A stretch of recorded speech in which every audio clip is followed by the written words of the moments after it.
Ni hao, seus chineses que querem invadir a terra de vocês. Tudo bem com vocês? Vamos lá, né? China faz testes militares e gera temores sobre conflito. Está de volta e quem participa com a gente agora é o Coronel Paulo Filho, que é mestre em ciências militares e analista de geopolítica e política internacional. Coronel, bem-vindo. Eu já troquei ideia com esse cara no Twitter, não prestou. Boa noite, Caio. Um prazer estar com vocês aqui. Boa noite. O Coronel está lá no nosso estúdio em Brasília e o Lorival Santana está aqui conosco, né, Thaís? Para a gente tratar agora sobre China, né? As Forças Armadas da China iniciaram uma simulação de um cerco à ilha de Taiwan. A Marinha, a Força Aérea e a Força de Foguetes participaram do exercício militar. Acompanhe. 120 aeronaves e quase 20 embarcações de guerra circularam a ilha, além de fecharem o chamado Estreito de Taiwan, que divide os dois países. O treinamento faz parte de uma estratégia da China para manter Taiwan sob pressão e normalizar esses movimentos da região. A ação ocorre dias depois do presidente de Taiwan, Lai Ching-te, afirmar que não há relação de subordinação entre a China continental e a ilha. Lai também reforçou que o governo de Xi Jinping não representa o povo taiwanês. O exército chinês disse que, se necessário, está preparado para a batalha e que a simulação é parte de um aviso aos atos separatistas das forças de independência de Taiwan. Além das tensões geopolíticas, o governo de Xi Jinping também lida com temores relacionados a um possível enfraquecimento da economia do país. Possível. A China crescendo 5, 6% esse ano, mas é um possível enfraquecimento. O mercado imobiliário chinês enfrenta forte crise após a principal representante do setor, a Evergrande, quebrar e a demanda por imóveis despencar, mesmo com preços em baixa. Ainda no cenário doméstico, também preocupa a queda acentuada na demanda dos consumidores por produtos variados, um movimento que força o aumento das exportações. Para reavivar o crescimento, Pequim anunciou o maior plano de impulso econômico desde a crise financeira global de 2008. Serão emitidos 324 bilhões de dólares em títulos da dívida pública para impulsionar a economia. O pacote de estímulo foca na construção civil, benefícios à população mais pobre e auxílios aos governos regionais. A tentativa do governo é de garantir a meta de crescimento de 5% no PIB chinês neste ano. Vamos lá, Coronel, vamos separar aqui, né, assim, a gente tem duas... Assim, antes de começar, né, vocês acham que eles vão trazer um sinologista? Sinologista é quem estuda a China, né? Vocês acham que eles vão trazer um sinologista? Não vão, né? Vocês acham que eles vão trazer alguém que estuda as relações entre China e Taiwan, que é uma parada que já acontece desde que acabou a Guerra Civil, quando o Chiang Kai-shek foge para Taiwan? Não vão. Vão trazer um bando de gente aleatória que não é especialista na área, né? Frentes aqui, uma frente geopolítica e uma frente econômica para falar de China, iniciando pela frente geopolítica militar. Coronel Paulo Filho, foram 125 aeronaves e 17 navios de guerra chineses fazendo ali seu jogo de guerra, né? O senhor apostaria, né, de tudo que o senhor estuda ali a região, esse ataque da China a Taiwan, o senhor aposta que ocorreria no curto, no médio ou no longo prazo? Essa é uma pergunta difícil de ser respondida, cara. Claro, né? Que pergunta que é essa, né? Faz aí uma... Vai aí, Mandiná. Vai. O que nós sabemos, o que nós podemos garantir é que esses exercícios eles vêm num crescente, né? Houve, inclusive, uma peça de propaganda feita pelo Comando do Teatro Oriental. O Comando do Teatro Oriental é justamente o comando do Exército de Libertação Popular da China, responsável pelo Estreito de Taiwan. É um comando conjunto que reúne Exército, Marinha, Aeronáutica, Força de Foguetes e outras forças, né? A China tem 8 forças armadas, sob um comando único, voltado especificamente para o Estreito de Taiwan. E esses exercícios eles têm acontecido com uma frequência cada vez maior, né? Então, se a gente lembrar, 2 anos atrás, quando a Nancy Pelosi, a presidente da Câmara de Deputados dos Estados Unidos, foi à China, houve um primeiro exercício. Em seguida, no ano seguinte, já houve outro, quando a presidente de Taiwan fez uma escala nos Estados Unidos, outro exercício. No início do ano, quando o Lai Ching-te assumiu, houve um outro exercício e agora esse 4º exercício, seguidos assim. E eles vão... essa peça de propaganda que o Comando do Teatro Oriental fez mostra que são círculos concêntricos. Cada vez esse cerco é mais apertado em torno da ilha de Taiwan. Claro. E nesse filminho que passou, eles mostram isso, e a última imagem é de um martelo, é de um machado e de uma adaga sobre Taiwan, ou seja, uma mensagem muito clara de que a China realmente está apostando, possivelmente, numa solução militar para a reunificação da ilha. Até poucos anos atrás, não se falava em reunificação pelo uso da força, pelo poder militar. Hoje isso já é falado com transparência, né? Assim, em 2022, no 20º Congresso do Partido Comunista Chinês, o Xi Jinping falou, né, que eles não vão se reservar o uso da força caso haja necessidade ou interferência de forças estrangeiras, etc., né, que é basicamente o que está acontecendo, que a gente vê todo um esforço dos Estados Unidos nessa ideia de independência de Taiwan e tal. Então a China está vendo isso acontecer e vai usar a força, como eles mesmos falaram, né? Não é algo que os chineses comentam assim, no dia a dia. As pessoas com quem eu tenho contato aqui, para eles, né, os taiwaneses são chineses, então eles se enxergam o mesmo povo, então na cabeça deles nem passa a ideia de a gente vai invadir, corre o risco de matar os nossos compatriotas, né? Tipo, para eles isso não casa, né? Então não é algo que a gente aqui entenda que vai acontecer, a não ser que continue essa palhaçada aí de independência. Então o que eu posso afirmar é que esses movimentos eles estão cada vez mais explícitos, né? No sentido do uso da força, o que não deixa de ser preocupante. Lorival, uma eventual ação militar ali, de fato, seria o estopim aí de uma terceira guerra mundial? É possível. É possível. Os caras fazendo jogo de adivinhação, né? Nossa senhora, cara. A hipótese, assim, esse conflito é a hipótese mais forte de desencadeamento de um conflito mundial por causa do encadeamento de alianças, né? Nos últimos anos, os Estados Unidos construíram com os aliados do Indo-Pacífico, a Índia, a Austrália, a Nova Zelândia, as Filipinas, os países do Sudeste Asiático, uma cadeia de alianças que acaba envolvendo a OTAN de forma mais ou menos indireta. Quer dizer, a OTAN tem um mandato ligado à Europa, né? Mas com o encadeamento das alianças, a OTAN tem se tornado cada vez mais próxima do Japão, da Coreia do Sul, né? E da Austrália, desses países que são alvo dessas atitudes, digamos,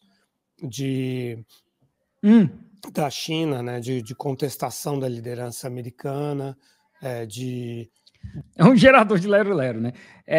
Assim, a impressão que eu tenho que ele está querendo dizer é que esses países que estão meio que se unindo de uma certa forma contra a China, inclusive as Filipinas, era colônia dos Estados Unidos e está deixando os Estados Unidos fazer mais base militar, construir mais base militar ali. Isso tudo é porque a China está contestando a liderança dos Estados Unidos. Tipo, os Estados Unidos cercando a China de base militar, colocando 50 mil soldados no Japão, 25 mil na Coreia do Sul, um monte de base militar com foguete aqui, bomba nuclear, escambau, tudo certo. Mas o problema errado é a China, porque ela acha que tem alguma coisa aí que é errada com os Estados Unidos sendo o líder do mundo. De negação do direito à navegação por parte desses países todos que eu enumerei. A China... Okay, como assim negação do direito de navegação, cara? O Canadá estava com a marinha militar deles aqui. O Canadá, Noruega, a Alemanha, aqui no Mar do Sul da China. Quem que nega o direito de navegação quando os caras estão literalmente metendo navio de guerra aqui toda semana?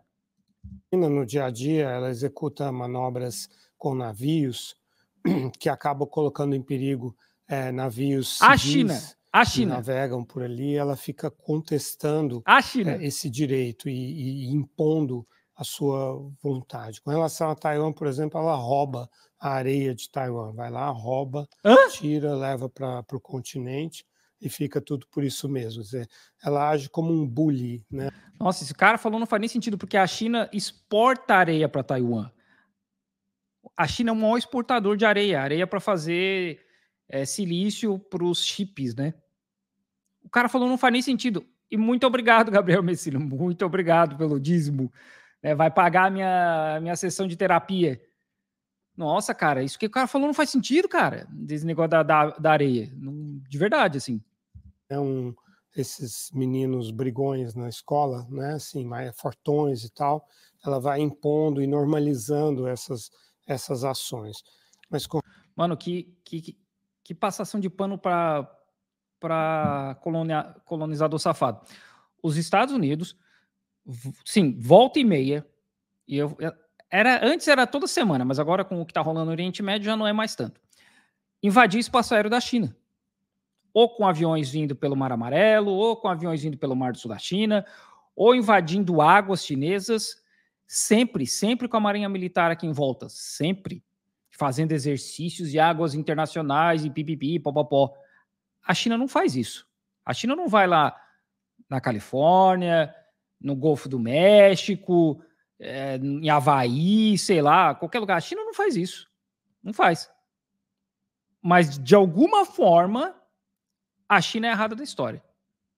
Com relação a Taiwan, realmente o Xi Jinping deixou claro que o sucessor dele não herdará o problema de Taiwan, né? O próximo mandato dele será negociado, né, dentro do Partido Comunista em 27. Né? Então é por isso que esse é um horizonte de tempo bastante apertado que a gente vê. Existem muitas tensões no interior do Partido Comunista, porque o Xi Jinping ele rompeu uma tradição e uma regra, né, que vinha desde o Deng Xiaoping, dos 2 mandatos de 5 anos. Não era uma tradição, era uma lei, né? A lei foi alterada, não era uma tradição. Né? Depois do peraí, alguém falou aí do canal China em Foco. Gente, não dá moral para esse canal. Esse canal é ligado a uma seita de extrema direita. Não dá moral. Não percam tempo assistindo esse canal porque é fake news, não sei o quê. De verdade, assim, não dá.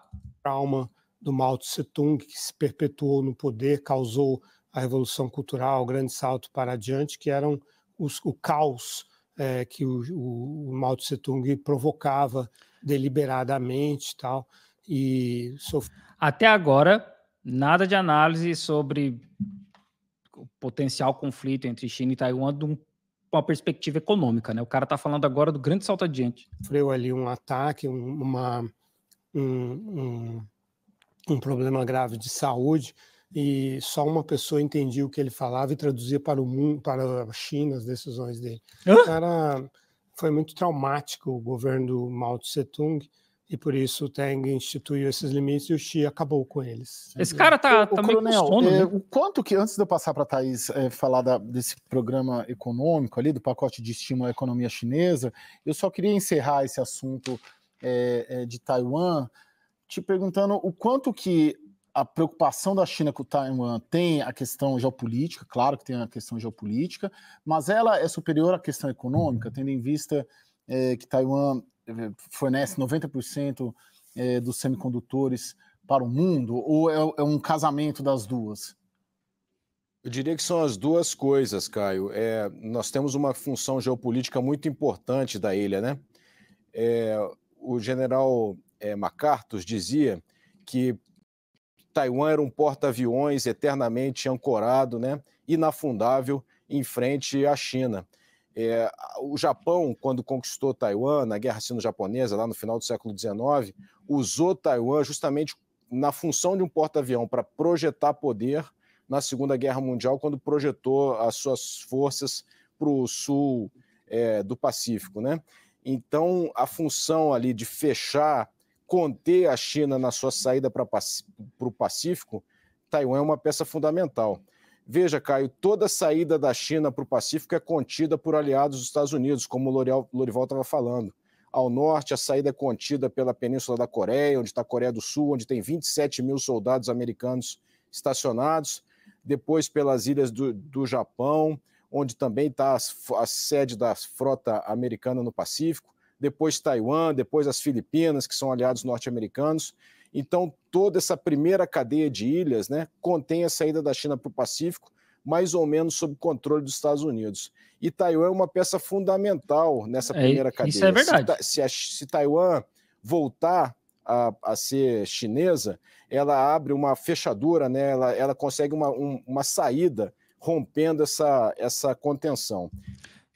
Eu acho muito interessante, assim, tudo que ele está falando realmente condiz com a realidade, né? Porque os Estados Unidos estão cercando a China através de bases militares para justamente fazer um cinturão, e Taiwan é importante justamente por isso. Mas eu acho interessante como eles falam essa contenção, como se fosse a China de alguma forma agressora, né? E não os Estados Unidos sendo o agressor, sabe? Não são os Estados Unidos que estão forçando a China a tomar uma atitude, né? Eles estão contendo a China. Mas contendo do quê? Qual foi a última vez que a China invadiu um país? Nos anos 60, quando eles tiveram a guerra com o Vietnã aqui, sabe? E é isso aí? Isso do ponto de vista geopolítico. Do ponto de vista econômico, né, nós temos que nos lembrar dos semicondutores, né? Taiwan é um importantíssimo fabricante de semicondutores, 90% dos semicondutores mais avançados do mundo, 60% total de semicondutores são fabricados em Taiwan. Então, isso tem uma importância muito grande nessa economia moderna, né, em que os chips são fundamentais para a vida de todos, né, para todos os produtos. Então, tem uma componente política, uma componente geopolítica, uma componente econômica e tem uma componente de nacionalismo. Né? Todo chinês que você conversar vai falar que a Taiwan é chinês, ponto, pronto. Né? Então, tem esse... A província é rebelde, né? Mas, assim, os Estados Unidos reconhecem também, né? Isso não é só a China. Os Estados Unidos reconhecem que Taiwan faz parte da China. Taiwan é uma província da China, oficialmente. E orgulho nacional, né? Essa honra nacional que é alimentada desde sempre, desde que as crianças começam a aprender sobre Taiwan na escola. Então, 100% da população chinesa, eu arriscaria dizer, né? É claro que é um exagero, mas tem certeza absoluta que Taiwan deve retornar para a China continental. Falta combinar com os taiwaneses, né? Exatamente, com os americanos, né? Com os americanos, né? Óbvio, tem que combinar com os americanos, porque os americanos, a gente sabe muito bem, eles têm território aqui, né? Não tem que combinar nada com o americano, nada. Porque os Estados Unidos invadiram Guam, invadiram Diego Garcia, invadiram o Havaí, invadiram Porto Rico, e aí tudo certo, né? Invadiram Cuba, mas aí tudo certo. Agora a China pegar de volta o que sempre foi dela, que é a ilha de Taiwan, aí não pode, não, imagina. Ô Thaís, isso tudo em meio a mais um lançamento do pacote de medidas, vai funcionar para estimular a economia chinesa no sábado, né? Foi o anúncio. No sábado foi o último, né? Sim. Faz algumas semanas que a China vem apresentando, eles têm a meta de crescer 5% ao ano, não é factível como a economia está andando hoje. A China vive uma situação de deflação, o que também gera uma preocupação. A deflação ela é um prenúncio de desaceleração econômica, vide a história do Japão nos últimos anos. A China tem um problema gravíssimo de endividamento das províncias, de quebradeira geral das empresas imobiliárias, que são as grandes fontes de crescimento dos últimos anos. Olha, por enquanto, a China está no 4,8%, que é que o alvo é 5%, né? Mas os Estados Unidos está crescendo quanto? 2%? Então, a China tem várias frentes para atacar. Ela já atacou na questão monetária, mexendo no 2,7%. Ela já atacou na questão cambial, fazendo... Os Estados Unidos está crescendo 2,7% esse ano e projetado 1,5% para o ano que vem. 1,5%. A China está 4,8%. Mas, de novo, de alguma forma, por algum motivo, a China vai quebrar, a economia está indo para o buraco, mas os Estados Unidos está tudo certo. Não sei como isso, não sei, não consigo entender. Intervenções, e ela, no sábado, ela atacou a questão fiscal, dizendo que vai financiar as províncias, vai financiar as empresas imobiliárias. O que não é suficiente ainda, na visão dos economistas, é o volume de dinheiro que a China mostrou que quer gastar, né? Não chega a $1 trilhão, e para os economistas deveria passar de $1 trilhão. O que a gente vai precisar saber, isso conversa diretamente com o que o Lorival e o Eu gostaria de agradecer aqui, né, a toda a galera do Rubão que está vindo aqui, que, sim, gente, vocês podem xingar, pode falar o que vocês quiserem, porque vocês estão me dando audiência. Eu só tenho a agradecer. Quanto mais vocês comentam, mais o algoritmo do YouTube entende que a minha live é importante. Felipe, quando eu estive no Japão em 2016, eu perguntei ao gerente do hotel se ele era chinês e ele disse que era taiwanês. Então, sim, tem uma questão de identidade. É que aqui a gente não está entrando na conversa da autodeterminação, né? Porque tem isso. A maioria dos taiwaneses não se reconhecem como chineses. Mas isso também não é de graça. O Chiang Kai-shek, ele foge para Taiwan em 1949, ele impõe uma ditadura de direita em Taiwan com o apoio dos Estados Unidos. E ele fica no poder até 1984, acho que é quando ele morre, e estava tudo certo, porque a ditadura parceira dos Estados Unidos não tem problema, né? Perseguindo esquerda, perseguindo comunista, matando, né, essas pessoas, acabando com os sindicatos. Ele impôs um período lá que é chamado de terror branco, mas aí tudo tranquilo, não tem problema. Então, se a gente for falar em autodeterminação dos povos e tal, hoje, boa parte da população taiwanesa não se enxerga como chinesa. O que disseram aqui é o quanto esse desequilíbrio da economia chinesa afeta o poder de Xi Jinping, porque na China esse equilíbrio é muito complicado. Então, precisa de mais algumas semanas para entender até onde vai a China, qual é o tamanho não de um pacote, mas o tamanho da intervenção que o governo vai estar disposto a fazer para salvar, inclusive, a si mesmo. Dorival, bem brevemente, só responde a pergunta da Thaís. Afeta a desaceleração da economia chinesa? Afeta o poder do Xi Jinping? Claro. Foi ele que provocou a desaceleração. Ele perseguiu... Foi ele que provocou, ele pessoalmente provocou. Pediu os IPOs, as aberturas para o capital das grandes empresas tecnológicas da China, porque considerou que elas disputavam poder econômico e conhecimento sobre os cidadãos com o Partido Comunista. Ao fazer isso, ele tirou o dinamismo da economia chinesa. A China era baseada na meritocracia, no confucionismo. O imperador, ele fica no poder enquanto ele entregar prosperidade. O Xi Jinping está acabando com a meritocracia e colocando uma autocracia, uma ditadura realmente. Isso aí não condiz com a realidade, né? Isso, assim, meritocracia a gente sabe que não existe, né? Tanto o próprio Xi Jinping é conhecido como um príncipe do partido, porque o pai dele é o cara que deu um pedaço de terra para o Partido Comunista quando o Partido Comunista acabou a longa marcha. Então, assim, meritocracia, né? É bem assim, né? Aqui eles falam que é meritocracia, mas assim, não é bem isso. Né? E a gente tem que lembrar que a China passa aí pela Covid e tem um limite para crescimento, né? Existe um limite para crescimento. E essa questão imobiliária é muito importante. Por quê? Porque, assim, tem prédio demais na China. O governo ficou incentivando a especulação imobiliária e chegou uma hora que não deu mais, né? Chegou uma hora que a bolha foi pro saco, aí agora o governo está tendo que bancar. E é um dos motivos do porquê a China está apostando tanto na questão da iniciativa de cinturão e rota para exportar essa mão de obra, esse conhecimento e trazer dinheiro através da construção civil para outros países. Porque hoje na China não tem mais como, sabe? Tem prédio demais, tem apartamento demais. Ficou muito essa coisa de especulação imobiliária, a galera comprando apartamento para vender, para revender, e não deu certo, né? Na China, para se perpetuar no poder. Então, é um ciclo vicioso, né? Então, à medida em que ele vai fazendo isso, vai entregando menos prosperidade, e aí vai se tornar mais violento, mais autocrata, e é nesse contexto que, infelizmente, pode haver a invasão de Taiwan. A China não tem como invadir o que já é dela, né? Casa é para morar, disse o Xi Jinping. Isso, ele disse em 2024, né? Nos últimos 12 anos ele estava onde? Estava fora da China, irmão? Porque eles incentivaram toda essa especulação imobiliária aí, cara. E ele estava onde nesse tempo todo aí? Tá bom, né? Chega de CNN. Vamos lá.